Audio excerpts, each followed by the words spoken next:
तो देखिए एनसीईआरटी के आगे का क्लास में क्या आपको जानना है। तो एनसीईआरटी में जैसे है कुछ बोल रहा है कि पहेली अपनी सहेली को पौधे के रेशों से बना एक उपहार भेंट करना चाहती है।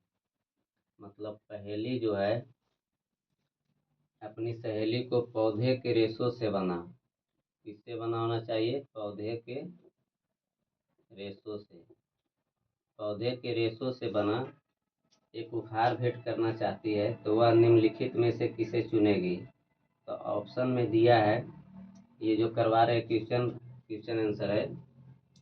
तो ऑप्शन में दिया है पहला जूट का थैला, दूसरा में दिया है ऊनी शॉल, तीसरा में रेशमी साड़ी और चौथा है जो कि नायलॉन दुपट्टा दिया है। तो पौधे को रेशे से क्या बनेगा? तो जूट का थैला बनेगा। तो यदि जो पहेली अपनी सहेली को पौधे के रेशों से बनाए उपहार भेंट करना चाहती है, तो वह किसे चुनेगी? तो जूट के थैले को, जूट का थैला, जूट का थैला देगी जो कि पौधे के रेशे से बना रहेगा। अगला है कि कौन सा कथन गलत है और कौन सा सही है। तो ये में कहता है कि स्वतंत्रता आंदोलन के एक भाग के रूप में महात्मा गांधी द्वारा चरखे के प्रयोग को लोकप्रिय बनाया गया था। तो ये बात तो सही है कि महात्मा गांधी चरखे का प्रयोग तो लोकप्रिय बनाए थे, इसलिए यह बात सही है। और बी में दिया है कि भारत में जूट मुख्य रूप से केरल और पंजाब में मनाया जाता है। तो यह गलत है, यह है जो कि गलत है। भारत में जूट मुख्य रूप से केरल और पंजाब में उगाया जाता है, यह गलत है। तीसरा में दिया है कि कपड़ा बनाने के लिए सबसे पहले रेशों को सूत में बदला जाता है। रेशा जो होता है उसको सबसे पहले किस में बदला जाता है? सूत में। तो यह सही है, कपड़ा बनाने के लिए रेशा को सबसे पहले सूत में बदलते हैं, यह सही है। और चौथा दिया है डी में कि सूफी संत जो थे, सूफी संत कबीर बुनकर थे। तो सूफी संत जो थे, सूफी संत कबीर जो थे वो क्या थे? बुनकर थे। तो यह बात सही है, सूफी संत कबीर क्या थे? तो बुनकर थे। अगला दे रहा है आपका कि प्राचीन काल में लोग कपड़े बनाने के लिए किस पदार्थ का उपयोग करते थे। तो प्राचीन काल में जो जो भी लोग थे वो कपड़े बनाने के लिए किसका उपयोग करते थे? कपड़े बनाने के लिए,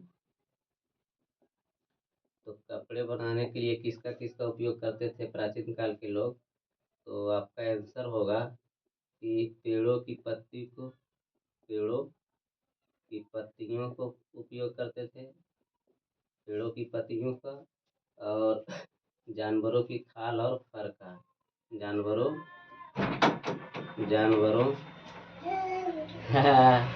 की खाल और फर का उपयोग करते थे। जानवरों की खाल और फर का उपयोग करते थे, पेड़ों की पत्तियों का उपयोग करते थे प्राचीन काल के लोग कपड़े बनाने के लिए।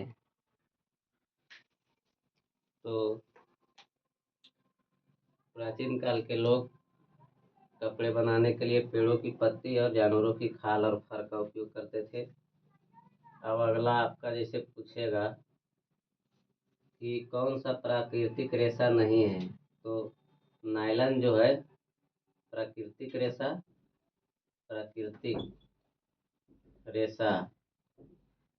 नहीं है। तो नायलॉन जो है प्राकृतिक रेशा नहीं है। तो नायलॉन क्या है? तो कृत्रिम रेशा है। नायलॉन जो क्या है? कृत्रिम रेशा है। तो प्राकृतिक रेशा में कौन कौन आपका आ जाएगा? तो प्राकृतिक रेशा में आपका आ जाएगा कपास, कपास है जो कि प्राकृतिक रेशा है। जूट है जो कि प्राकृतिक रेशा है।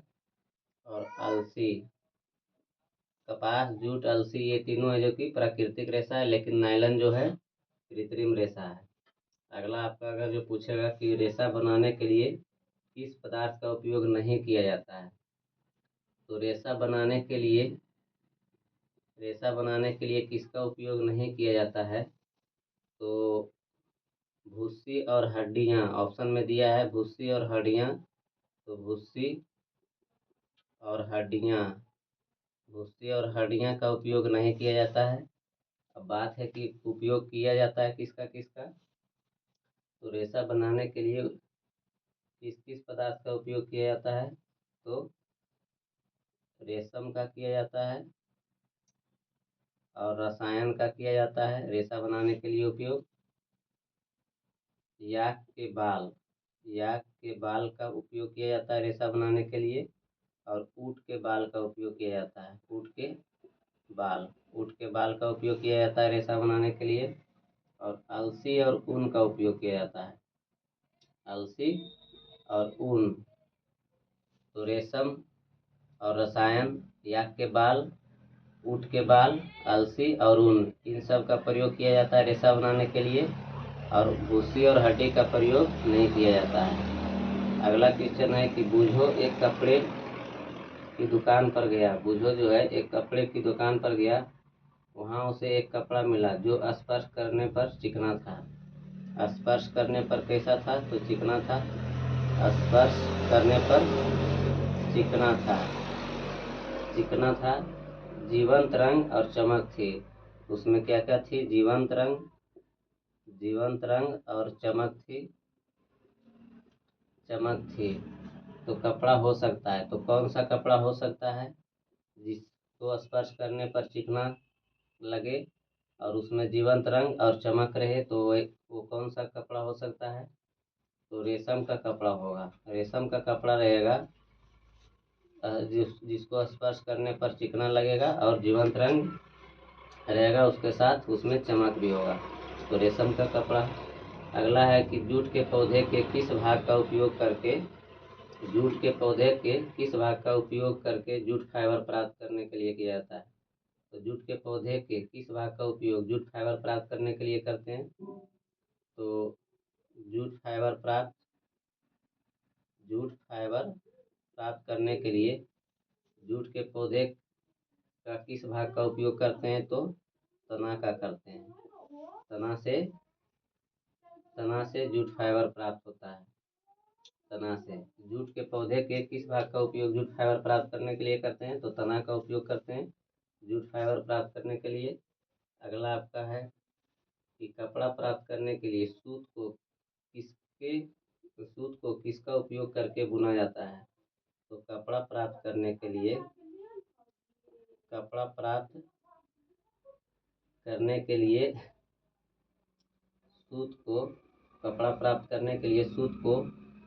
उपयोग करके बुना जाता है?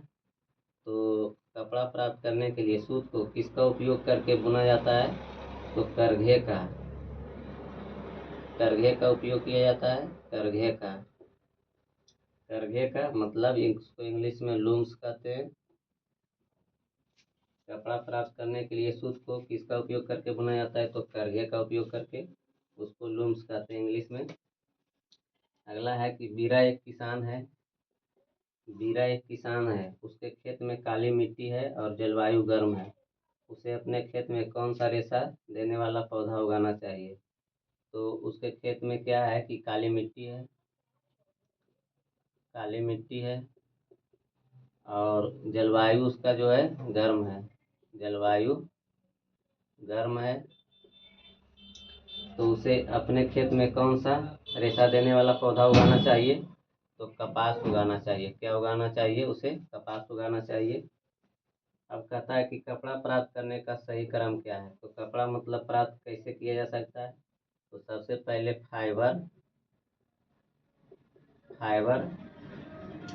फाइबर जो है उससे क्या निकालेंगे? ये अर्न निकालेंगे। अर्न मतलब क्या चीज़? धागा निकालेंगे। और धागा निकालने के बाद उसको क्या चीज़? कपड़ा में बदलेंगे। धागा निकालने के बाद कपड़ा बनाएंगे। अब आगे आपका है दिया हुआ कि बूझो घर पर ही रेशे से धागा बनाना चाहता है। बूझो जो है अपने घर पर ही रेशे से धागा बनाना चाहता है, कार्य को पूरा करने के लिए वह निम्नलिखित में से किसका उपयोग करेगा। तो बूझो जो है घर पर ही रेशे से धागा बनाना चाहता है, रेशा से धागा बनाना चाहता है। तो धागा बनाना चाहता है तो इस बनाना चाहता है तो इस कार्य को पूरा करने के लिए किसका उपयोग करेगा। तो पहला ऑप्शन में दिया विद्युत से चलने वाला करघा, दूसरा में दिया हाथ करघा, तीसरा में दिया चरखा, चौथा में दिया सुई बुनाई। तो बूझो घर पर ही रेशे से धागा बनाना चाहता है तो उसे चरखा का उपयोग करना होगा। किसका उपयोग करना होगा, चरखा का उपयोग करना होगा। अब आगे आपका दिया है कि पहेली अपनी सहेली को पौधे के रेशे से बना एक उपहार में जूट का थैला भेंट करेगी, क्योंकि जूट का थैला जो है प्लांट फाइबर का बना होता है। जूट का थैला किसका बना होता है, जूट का थैला किसका बना होता है, तो प्लांट फाइबर का बना होता है, प्लांट फाइबर का बना होता है। इसलिए पहली जूट का थैला भेंट करेगी पौधों को रेशे से बना उपहार के रूप में। अब है ऊन किससे प्राप्त होता है, तो ऊन भेड़ से प्राप्त होता है। ऊन जो है किससे प्राप्त होगा, ऊन जो है भेड़ से प्राप्त होगा, और इसलिए यह स्वाभाविक रूप से प्राप्त होता है। ऊन जो है किससे प्राप्त होगा, भेड़ से प्राप्त होता है। कपास किससे प्राप्त होता है, तो कपास जो है यह पौधों से प्राप्त होता है। कपास जो है कपास पौधे से प्राप्त होता है, और पौधे से प्राप्त होता है तो इसे मतलब हम लोग कह सकते हैं कि प्राकृतिक रूप से प्राप्त होता है। कपास है जो कि पौधे से प्राप्त होता है, इसलिए इसे कह सकते हैं प्राकृतिक रूप से प्राप्त होता है। रेशम जो है रेशम के कीड़े से प्राप्त होता है। रेशम किससे प्राप्त होता है, तो रेशम के कीड़ों से प्राप्त होता है। रेशम जो है रेशम को कीड़ों से प्राप्त होता है, इसलिए इसको भी कह सकते हैं कि प्राकृतिक रूप से प्राप्त होता है, प्राकृतिक रूप से प्राप्त होता है। जूट जो है जूट के पौधे से प्राप्त होता है। जूट किससे प्राप्त होगा, तो जूट भी जूट के पौधे से प्राप्त होगा, जूट के पौधे से प्राप्त होगा, इसलिए इसको भी कह सकते हैं प्राकृतिक रूप से प्राप्त होता है। और नायलन जो है नायलन नायलॉन यह कच्चे तेल से प्राप्त किया जाता है। नायलन जो है किससे प्राप्त होता है, तो कच्चे तेल से। नायलन कच्चे तेल से प्राप्त किया जाता है, इसलिए इसे कृत्रिम रूप से प्राप्त किया जाता है, इसलिए इसे कह सकते हैं कि कृत्रिम रूप से प्राप्त होता है। नायलन कच्चे तेल से प्राप्त होता है, इसलिए इसे कह सकते हैं कि कृत्रिम रूप से प्राप्त होता है। भारत में जूट मुख्य रूप से बिहार और पश्चिम बंगाल जैसे क्षेत्रों में उगाया जाता है। भारत में जो जूट है मुख्य रूप से कहाँ, बिहार और पश्चिम बंगाल में उगाया जाता है, पश्चिम बंगाल में उगाया जाता है। चरखा एक हाथ से चलने वाला उपकरण है। चरखा किससे चलता है, तो हाथ से चलता है। चरखा जो है हाथ से चलता है, हाथ से चलता है, जिसका उपयोग कताई कताई मतलब रेशे से सूत बनाने की एक प्रक्रिया, जिसका उपयोग कताई के लिए, चरखा का उपयोग किस लिए करते हैं, तो कताई का उपयोग कताई के लिए करते हैं। चरखा का उपयोग कताई के लिए करते हैं। कताई मतलब क्या हुआ कि रेशे से सूत बनाने की एक प्रक्रिया है। कताई क्या है, तो रेशे से सूत बनाने की एक प्रक्रिया है, रेशे से सूत बनाने की एक प्रक्रिया है कताई। तो चरखा का उपयोग कताई के लिए करते हैं। कताई क्या है, तो रेशे से सूत बनाने की एक प्रक्रिया है। धागे रेशों से बनाए जाते हैं। धागा है जो किससे बनता है, तो रेशा से बनता है। धागा किससे बनेगा, तो रेशा से बनेगा, धागा बनाए जाते हैं, और इस प्रक्रिया को कताई कहा जाता है। धागा जो है रेशा से बनाया जाता है और रेशा से बनता है, तो उस प्रक्रिया को क्या कहते हैं, तो कताई कहते हैं, कताई कहा जाता है। प्राचीन काल में लोग कपड़े बनाने के लिए, प्राचीन काल में जो लोग थे, प्राचीन काल में लोग प्राचीन काल के लोग प्राचीन काल के लोग कपड़े बनाने के लिए कपड़े बनाने के लिए पेड़ों की छाल, पेड़ों की छाल और बड़े पत्ते या जानवरों की खाल, बड़े पत्ते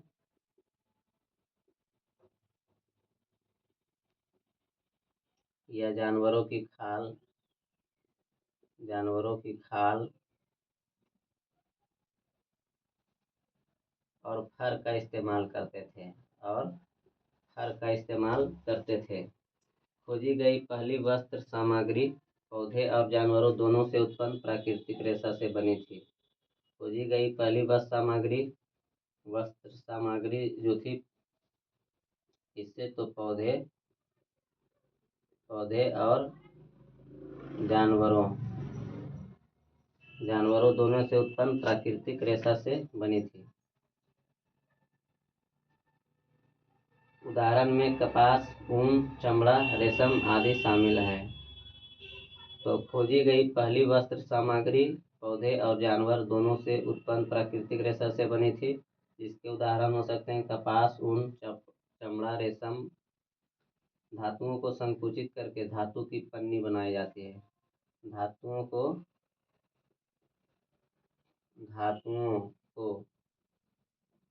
संकुचित करके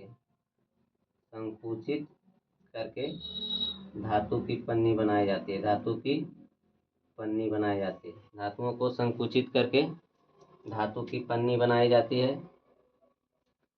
अगला है कि रेशा एक लंबी, पतली, लचीली धागे जैसी सामग्री है। रेशा जो है एक लंबी, पतली,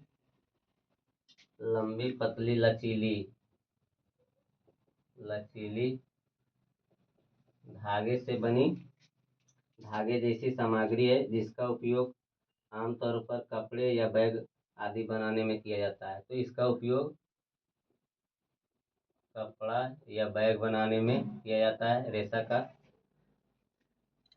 नायलॉन जो है न्यूयॉर्क और लंदन के वैज्ञानिकों द्वारा बनाया गया एक कृत्रिम रेशा है, इसलिए इसका नाम नायलॉन पड़ा। तो नायलॉन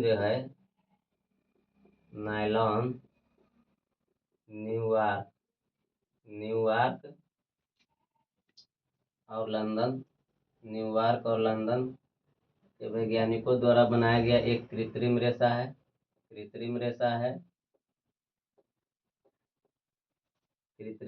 है, इसलिए इसका नाम क्या नायलॉन पड़ा है।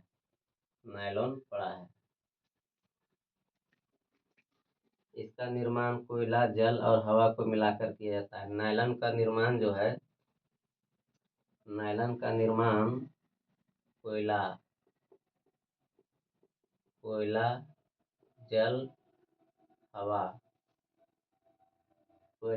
और हवा को मिलाकर किया जाता है। नायलॉन का निर्माण कोयला, जल और हवा को मिलाकर किया जाता है। रेशम सबसे मजबूत प्राकृतिक फाइबर है। रेशम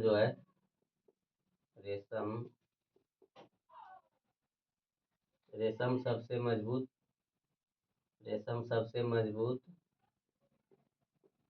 प्राकृतिक फाइबर है। रेशम जो है सबसे मजबूत प्राकृतिक फाइबर है। रेशा बनाने के लिए भूसी और हड्डियों का उपयोग नहीं किया जाता है। रेशा बनाने के लिए तो भूसी और हड्डी का उपयोग नहीं किया जाएगा। रेशा बनाने के लिए रेशम, रसायन, याक के बाल, ऊँट के बाल। रेशा बनाने के लिए किसका उपयोग किया जाएगा? तो रेशा बनाने के लिए रेशम, रसायन, याक के बाल, ऊँट के बाल,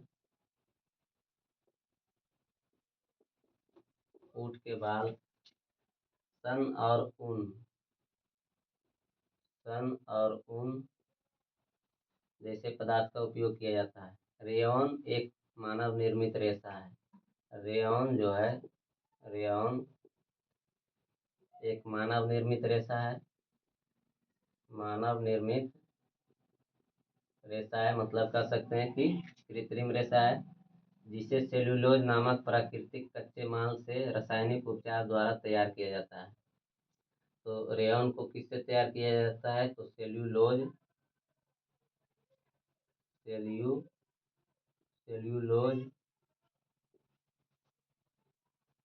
सेल्यूलोज नामक प्राकृतिक कच्चे माल से। सेल्यूलोज क्या है? एक प्राकृतिक है जो कि हरे पौधों में पाया जाता है। तो रेयॉन भी जो है एक मानव निर्मित रेशा है, लेकिन इसे सेल्यूलोज नामक प्राकृतिक कच्चे माल से रासायनिक उपचार द्वारा तैयार किया जाता है। और सेल्यूलोज प्राकृतिक है। रेयॉन बनाने के लिए आवश्यक सेल्यूलोज लकड़ी के गुद्दे से प्राप्त होता है। रेयॉन बनाने के लिए जो सेल्यूलोज का उपयोग होता है वो सेल्यूलोज किससे मिलता है? तो सेल्यूलोज जो है किससे मिलता है? तो लकड़ी के गुद्दे से मिलता है। लकड़ी के गुद्दे से मिलता है। रेयॉन बनाने के लिए सेल्यूलोज का उपयोग होता है। और सेल्यूलोज किससे मिलता है? तो लकड़ी के गुद्दे से प्राप्त होता है। सेल्यूलोज जो है लकड़ी के गुद्दे से प्राप्त होता है। अगला है कि रेशम जीवंत रंगों और चमक के साथ छूने में बहुत चिकना होता है। रेशम जो है जीवंत रंगों और चमक के साथ छूने में तो बहुत चिकना होता ही है। रेशम यह एक प्रकार का कपड़ा है जिसे हम रेशम कीट नामक कीट से प्राप्त करते हैं। तो रेशम किससे प्राप्त करते हैं? रेशम भी है जो कि एक कपड़ा ही है, लेकिन इसको प्राप्त करते हैं रेशम कीट नामक कीट से। रेशम कीट नामक कीट से प्राप्त करते हैं रेशम को। रेशम कीट का कोकून धागे जैसी संरचनाएं बनाता है, जिन्हें रेशम के रेशे बनाने के लिए संशोधित किया जाता है। तो रेशम कीट का कोकून जो है, रेशम कीट का कोकून धागे जैसी संरचनाएं बनाता है, जिसे रेशम के रेशे बनाने के लिए संशोधित किया जाता है। जूट फाइबर जूट के पौधों की छाल से प्राप्त किया जाता है। जूट फाइबर है जो किससे प्राप्त किया जाता है? तो जूट के पौधों की छाल से, जो जूट के पौधे के तने का एक भाग होता है। जूट फाइबर जो है jute fibre jute fibre jute fibre जो है जूट के पौधे जूट के पौधे की छाल से प्राप्त होता है। जो जूट के पौधे के और ये किससे प्राप्त होता है? जूट के पौधे जूट फाइबर जो है जूट के पौधे की छाल से प्राप्त होता है, जो जूट के पौधे के तने का एक भाग होता है। और ये जो छाल है किसका भाग होता है? तो जूट के पौधे के तना का एक भाग होता है।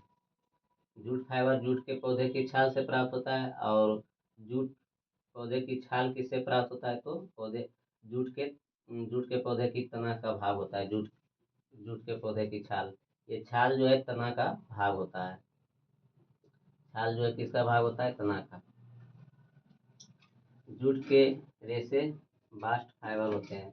जूट का जो रेशा होता है वो क्या होता है? तो जूट का रेशा बास्ट फाइबर होता है। बास्ट फाइबर होता है जूट का रेशा, जो आमतौर पर नरम और चमकदार होते हैं। ये जो रेशा है क्या है? नरम और चमकदार होता है। नरम और चमकदार होते हैं। जूट एक प्राकृतिक रेशा है। जूट कैसी रेशा है? तो प्राकृतिक रेशा है। जूट जो है प्राकृतिक रेशा है। जूट फाइबर में पादप सामग्री सेलुलोज और लिग्निन होता है। जूट जो फाइबर है ये जो जूट फाइबर है तो फाइबर में जूट फाइबर में पादप सामग्री मतलब पेड़ पौधे वाला सामग्री क्या क्या होता है? तो सेलुलोज सेलुलोज और लिग्निन होता है। और लिग्निन जूट फाइबर में पादप का मतलब पेड़ पौधे का कौन कौन सा सामग्री होता है, तो सेलुलोज और लिग्निन होता है। जूट फाइबर में सेलुलोज और लिग्निन होता है, जो कि पेड़ पौधे का सामग्री है, मतलब पेड़ पौधे का भाग है। पेड़ पौधे में सेलुलोज और लिग्निन पाया जाता है, और जूट फाइबर भी जो है में सेलुलोज और लिग्निन होता है। तो जूट फाइबर में पादप जूट फाइबर में पेड़ पौधे वाला सामग्री क्या क्या होता है, तो सेलुलोज और लिग्निन होता है। करघा एक मशीन है जिसका उपयोग कपड़ा बुनने के लिए किया जाता है। करघा क्या है, एक मशीन है जिसका उपयोग कपड़ा बुनने के लिए किया जाता है। करघा लपेटे हुए धागों को तनाव में रखने में मदद करता है। करघा जो है लपेटा हुआ जो धागा रहता है, लपेटा हुआ जो धागा होता है उसको, करघा जो है लपेटे हुए धागों को तनाव में रखने में मदद करता है। और चरखा एक घरेलू मशीन है। चरखा एक घरेलू मशीन है, इसे कॉटन जिन के नाम से भी जाना जाता है। चरखा को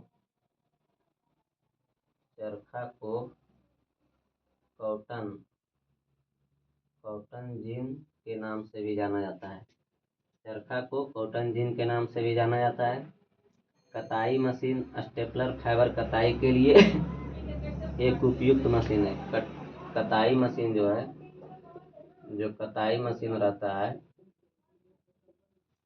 तो कताई मशीन स्टेपल फाइबर, कताई मशीन जो है स्टेपल फाइबर कताई के लिए एक उपयुक्त मशीन है। अब कहता है किसान के खेतों में काली मिट्टी और वह रेशे प्रदान करने वाले पौधे उगाना चाहता है तो उसे क्या उगाना चाहिए, तो उसे कपास उगाना चाहिए। कपास का रेशा मुलायम होता है। कपास का जो रेशा है क्या होता है, तो मुलायम होता है। कपास का रेशा मुलायम होता है, और कपास पौधों को बीज से प्राप्त होता है। कपास किससे प्राप्त होता है, तो पौधे के बीज से प्राप्त होता है। कपास जो है पौधे के बीज से प्राप्त होता है। कपास किससे प्राप्त होता है, तो पौधे के बीज से। कपास पौधे के बीज से प्राप्त होता है, जिसे जिसे कपास की गांठ कहा जाता है। कपास जो है पौधे के बीज से प्राप्त होता है, जिसे कपास की गांठ कहा जाता है। मतलब पौधे के जो बीज, कपास है जो पौधे के बीज से प्राप्त होता है, और ये जो बीज रहता है उसको क्या कहा जाता है, तो कपास की गांठ कहा जाता है।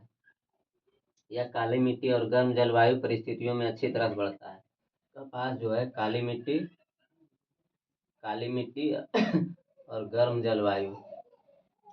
जलवायु में अच्छी तरह से बढ़ता है।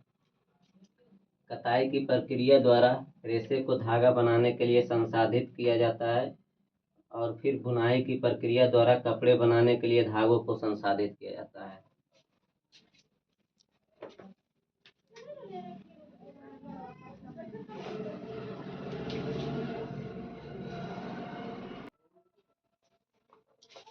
तो क्या है कि कताई की प्रक्रिया द्वारा रेशे को धागा बनाने के लिए संसाधित किया जाता है। कताई की जो प्रक्रिया होता है, कताई की प्रक्रिया जो होता है उसके द्वारा रेशा को धागा बनाने के लिए रेशा से धागा बनाया जाता है। मतलब धागा बनाने के लिए संसाधित किया जाता है, मतलब धागा बनाया जाता है। कताई की प्रक्रिया द्वारा रेशे से धागा बनाया जाता है। बनाया जाता है। फिर बुनाई की प्रक्रिया द्वारा कपड़े बनाया जाता है। फिर बुनाई की प्रक्रिया द्वारा कपड़े बनाने के लिए धागा को संसाधित किया जाता है। फिर बुनाई की प्रक्रिया द्वारा धागा से कपड़ा बनाया जाता है। बुनाई की प्रक्रिया द्वारा धागा से कपड़ा बनाया जाता है। मतलब कह सकते हैं कि कताई की प्रक्रिया द्वारा रेशा से धागा बनाया जाता है। रेशा से धागा बनाया जाता है और बुनाई की प्रक्रिया द्वारा धागा से कपड़ा बनाया जाता है। कपड़ा बनाने के लिए तो कपड़ा बनाया जाता है।